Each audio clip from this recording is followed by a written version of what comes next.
Welcome to the New England Casino and Gambling Podcast, a production of anytimegambling.com, your one resource for New England casinos and recreational gambling. It's said that March comes in like a lion and out like a lamb. Well, episode 63 is going to help you with all the madness in between. March Madness. It's time for some tips for your bracketology. Here we go.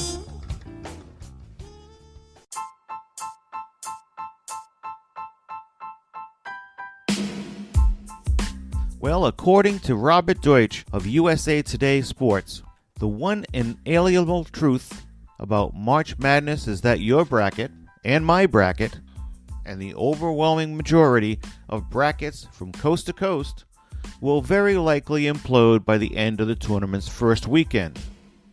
So, I went looking for some tips, some strategies for the successful March Madness bracket. And while many are based on statistics, we all know that surprises are inevitable. So our disclaimer for these suggestions is to follow them at your own risk. But they come from pretty successful people. So let's start with Mike Benzie from the NCAA.com. He says, considering data from 1985 since the tournament field was expanded to 64 teams and the 32 first rounds, we've learned that the world is not picking the 12th seed enough. Number 12 seeds win almost 36% of their games, but we pick them a little less than 23% of the time. Interesting. The 8-9 game is a virtual lock. We've picked the 8th seed at a slightly higher clip, but it's really close. And you can go with the higher seeds in the first round, but you probably want a total of 6 upsets among teams seeded 10 through 15. History shows us that many of those lower seeds actually win in the first round. That's where the skill comes in, picking those 6 and trying not to knock out a potential Final Four team. Now, Dr. Tim Chartier, a mathematics professor at Davidson College, has come closer recently than most in identifying the dynamics involved in March Madness. His secret? Well, he kinda doesn't really have a secret. He uses all different types of strategy. Chartier talked about choosing brackets through methods ranging from analyzing wins and losses to calculating shooting percentages to picking out winners because you like the college's name, like when his 7-year-old daughter did when she selected the University of Dayton to win a big game a few years ago. His belief is to not base your basketball brackets on emotion. Chartier has been heard saying, and people will say, but you're wrong. Well, I say, of course I'm wrong, but I know I'm going to be a whole lot more right than you. By the way, do you know that if you were to pick randomly, the probability of picking a perfect March Madness bracket is 1 in 2 to the 63rd power, or about 1 in 9.2 quintillion? You'd have a better chance of winning Powerball twice in a row or getting hit with a piece of space junk falling out of the sky. Well, now back to Professor Chartier.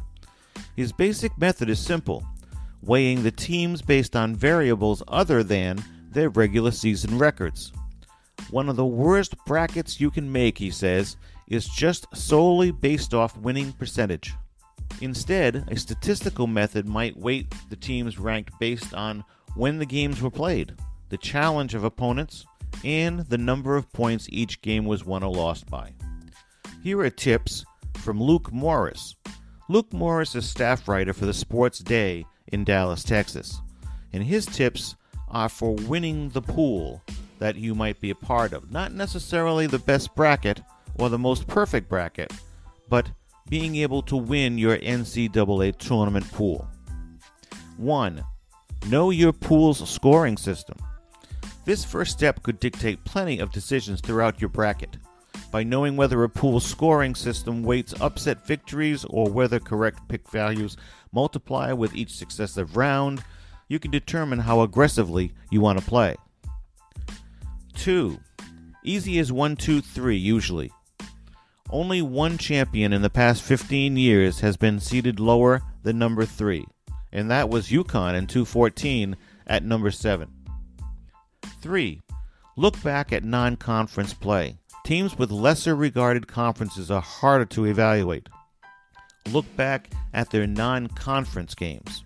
Teams who keep contests close or hold opponents to low scores can have Cinderella makings.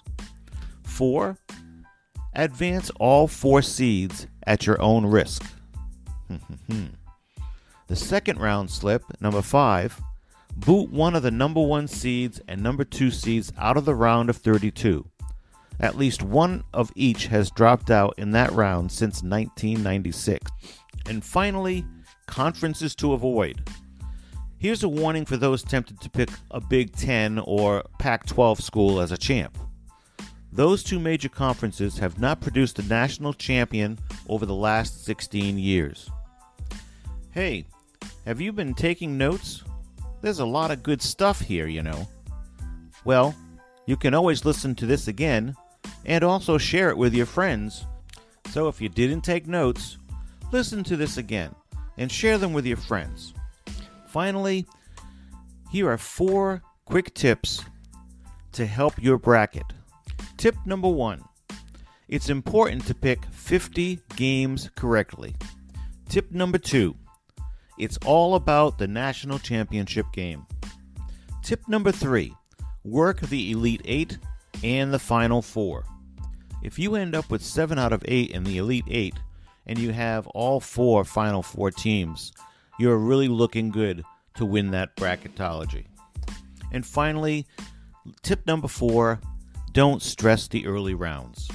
Concentrate on your Final 4, your Elite 8, and hope to do really well on your Sweet 16 and maybe get some upsets in the early rounds. Well, I hope this has helped in putting together your perfect bracket.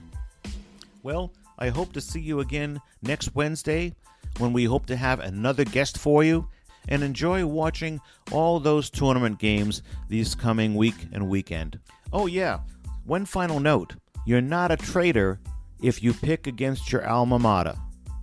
Remember, embrace the math, not the myth, and don't let those feelings get in the way of your bracket. Have a great week, everybody.